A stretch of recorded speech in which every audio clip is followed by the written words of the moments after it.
প্রায় 14 বছর পর কলকাতায় পা রাখলেন ফুটবল মহাতারকা লিওনেল মেসি। শুক্রবার ভারতীয় সময় রাত 2:26 কলকাতা বিমানবন্দরে নামেন তিনি। কড়া নিরাপত্তার মধ্যে রাত 3:22 বিমানবন্দর ছাড়েন মেসি। তাকে এক ঝলক দেখতে বিমানবন্দরের বাইরে উপচে পড়ে সমর্থকদের ভিড়। भारत और अर्जेंटीनार पताका हाथे उच्छ्वासे मातें फुटबॉल प्रेमीरा। हम उड़ीसा से हैं, देख तो नहीं पाए, लेकिन इतना पता है कि वो हम सबको देख रहे हैं और हम सिर्फ उसके लिए आए हैं। দেখার চেষ্টা করা হয়েছে কিন্তু দেখা যায়নি, মানে হঠাৎ করে গেট চেঞ্জ করা হলো এই সমস্ত ব্যাপারের জন্য দেখা গেল না। আসলে দেখার তো খুব ইচ্ছে ছিল কিন্তু লাস্ট মোমেন্টে এই জিনিসটা যেহেতু হয়ে গেল তাই সেইভাবে একটু তো খারাপ লাগছে।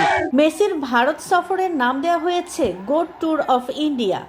বিমানবন্দর থেকে তিনি সরাসরি হোটেলে যান।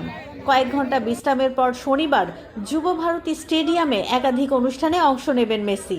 সেখানে উপস্থিত থাকবেন মুখ্যমন্ত্রী মমতা বন্দ্যোপাধ্যায়, শাহরুখ খান ও সৌরভ গাঙ্গুলি। मेसी है ये आपको यही देखना होगा जो फुटबॉल का कनेक्ट फिर इंडिया में फिर बढ़ जा रहा है। अब जैसे देखिए इतना स्पॉन्सर्स कभी इंडियन फुटबॉल में आया नहीं।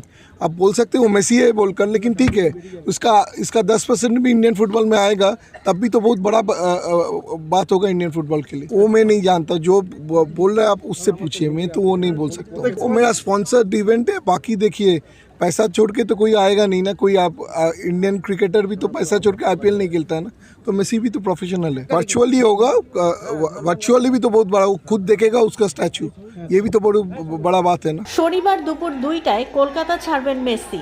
এরপর হায়দ্রাবাদ, মুম্বাই ও দিল্লিতে বিভিন্ন অনুষ্ঠান ও কোচিং ক্লিনিকে অংশ নেবেন বিশ্বজয়ী আর্জেন্টাইন অধিনায়ক।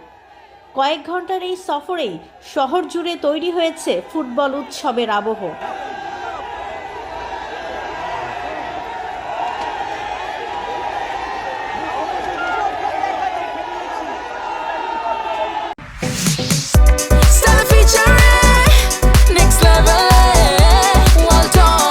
Side by side fridge.